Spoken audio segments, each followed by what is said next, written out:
गुणनखंड करने की बहुत ही आसान तरीका है, एकदम बेसिक लेवल से। तो चलिए हम लोग क्वेश्चन की ओर देखते हैं। तो क्वेश्चन में है x square plus 9x plus 20, तो ये है। तो सबसे पहले हम करेंगे क्या, फर्स्ट वाली संख्या और लास्ट वाली संख्या को गुना करेंगे, ठीक है। तो फर्स्ट में संख्या कितना है, तो फर्स्ट में संख्या देखिए एक्स के साथ एक्स वाई जेड कुछ भी रहता है, उसके आगे अगर कुछ नहीं लिखा है तो वहाँ क्या रहता है, तो एक रहता है, क्या रहता है, एक। तो यहाँ एक रहता है, समझ गए। उसके बाद एक की बात कुछ भी जैसे 2 3 रहेगा तो वो लिखा रहता है, लेकिन एक अगर नहीं भी लिखा है तो समझ जाइएगा, जिसका कुछ नहीं एक्स वाई जेड जैसे हो गया, उससे अगर कुछ नहीं लिखा है तो समझना वहाँ एक क्या है, एक लिखा है। तो हम इस तरह लिख दिए। उसके बाद स्क्वायर इसको गुना करेंगे तो कितना होगा, 20 हो गया। अब 20 को हमको ऐसे गुणनखंड करना है, यानी ऐसे 2 भागों में तोड़ना है, जिसको हमको जोड़ करने पर या तो घटा करने पर कितना पुरना चाहिए, यानी कितना आना चाहिए, तो 9 आना चाहिए। तो चलिए हम लोग पहले 20 को खंड करते हैं ऐसे 2 भागों में, जो कि जोड़ना या घटाने पर 9 पुरना चाहिए, यानी 9 आना चाहिए। तो चलिए देखते हैं। जैसे 20 गुना 1 करेंगे तो 20 होता है, ये इसका एक खंड हुआ। उसके बाद 10 गुना 2 करेंगे तो ये भी 20 पूरा, ये खंड एक हुआ। उसके बाद 5 गुना 4 करेंगे, ये भी 20 पूरा, इसका भी खंड एक हुआ। तो फिलहाल हम लोग इतने में ही चेक कर लेते हैं कि किस संख्या जोड़ने या घटाने पर 9 आ रहा है। तो 20 को और 1 को जोड़ेंगे तो 21 हो रहा है, घटाएंगे तो 19 हो रहा है, तो 9 तो नहीं आ रहा है, ये मेरा कैंसिल हो गया।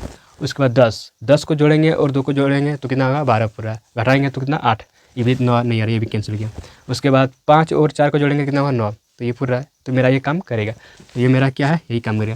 यानी हम यहाँ लिखेंगे बराबर, देखिए एक्स स्क्वायर है तो एक्स स्क्वायर लिखेंगे, प्लस है तो प्लस लिखेंगे, 5x लिखेंगे यहाँ, प्लस 4x लिखेंगे यहाँ पे, प्लस 20, ठीक है। इन दोनों को आप इसमें क्या करेंगे, यहाँ इसके आगे, तो इन दोनों को जोड़ा बनाएंगे, यहाँ से लेकर के यहाँ तक, इसको भी यहाँ से लेकर के यहाँ इसको जोड़ा बना दिए, ठीक है।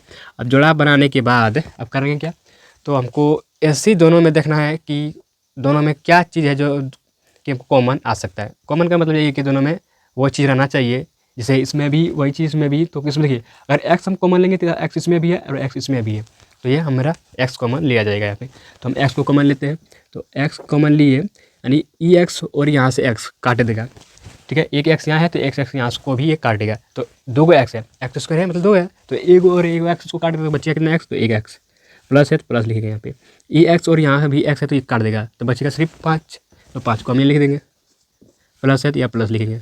अब इसमें भी ऐसी चीज़ को देखना है जो कि दोनों में आना चाहिए।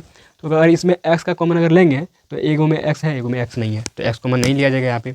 तो कॉमन क्या लेंगे, तो कॉमन लेंगे, अब हमको संख्या में कॉमन लेना, जैसे अब इससे पढ़ा हमको देखना है जो कि 4 भी उस पढ़ा में आना चाहिए और 20 भी आना चाहिए। तो 4 ही के पढ़ा में तो क्या आ रहा है, 4 पंचे 20, 4 4 एक 4 आ रहा है, तो 4 को कॉमन लेंगे यहाँ पे, तो 4 लिया। उसके बाद एक्स 4 और 4 काट दिए तो बचा सिर्फ एक्स, तो एक्स लिखेंगे यहाँ पे, प्लस है प्लस लिखेंगे।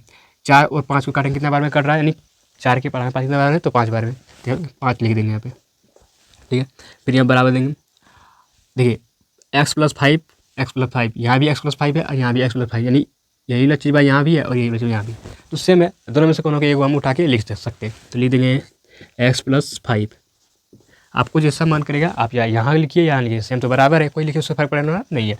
उसके बाद फिर यहाँ ब्रैकेट देंगे, एक्स यहाँ है तो यहाँ एक्स लिख देंगे, प्लस है तो प्लस लिखेंगे, उसके बाद 4 है 4 लिखेंगे। तो मेरा आंसर क्या है, यही मेरा आंसर है। तो उम्मीद करते हैं कि आप लोग को बहुत ही आसान तरीके से समझ में आ गए होंगे, और वीडियो कैसा लगा तो कमेंट में ज़रूर बताइएगा।